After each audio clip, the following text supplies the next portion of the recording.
এই যে বইটা দেখছো, এই বইটা বানানো নিয়ে অনেকজন কিন্তু অনেক রকমের কথা বলেছে, সেগুলো আজকে তোমাদের সাথে শেয়ার করব।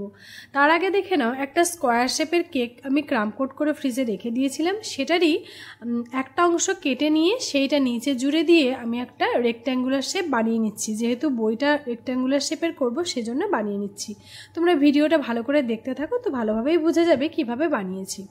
তো তার আগে বলি, কোনো বিভিন্ন রকমের যে কাস্টমাইজড কেকের অর্ডারগুলো আসে, সেগুলো করার জন্য নতুন কাজ করার যে একটা আনন্দ থাকে, তার সাথে কিন্তু একটা চ্যালেঞ্জও কাজ করে যে আমি কাজটা সঠিকভাবে করতে পারবো কি, কাস্টমারের পছন্দ মতো হবে কি। তো আমার ক্ষেত্রেও কিন্তু সেরকমই হয়, নতুন কাজ করার আনন্দের সাথে কিন্তু একটা ভয়ও কাজ করে, প্লাস চ্যালেঞ্জও থাকে। তো এই বইটা অর্ডার এসেছিলো টিচার্স ডে উপলক্ষে। আমার এটা খুব অনেকটা লেট করেই ভিডিওটা আপলোড করছি। তবে টিচার্স ডে উপলক্ষে কেকটা নিলেও টিচার্স ডের দিন কিন্তু এটা অর্ডার ছিল না, প্রায় সেপ্টেম্বর মাসের শেষের দিকে অর্ডারটা করা হয়েছিল। আর আমাদেরই পাড়ার কিছু মেয়ে তাদের টিউশন যেখানে পড়ে সেখানে সেলিব্রেশনের জন্য এই কেকটার অর্ডার করেছিল।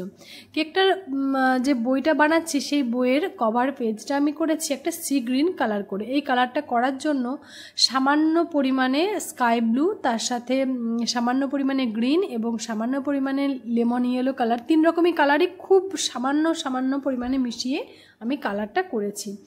আর এই দুদিক দিয়ে দেখো ফ্লাওয়ার কিছু দিয়ে দিচ্ছি, একদম স্টার নজেল দিয়ে খুব সিম্পলভাবে ডেকোরেশনটা করেছি। তবে এই ডেকোরেশনটা কিন্তু আমার এটা দ্বিতীয়বারের মতো করা, কালারটা আগেরটা আলাদা ছিল, এটা একটু চেঞ্জ হয়েছে। তো এই বই কেকটা বানানো নিয়ে অনেকেই বলেছিল যে খাওয়ার জিনিস হিসাবে বইটা বানানো একেবারেই উচিত হয়নি। আসলে কাস্টমার যদি এরকম টাইপের কোনো ডেকোরেশন করতে দেয়, তো আমার কিছু করার থাকে না। আর মা সরস্বতী যেমন বিদ্যার দেবী, তিনি তো অন্যদিকে একজন শিল্পীও বটে।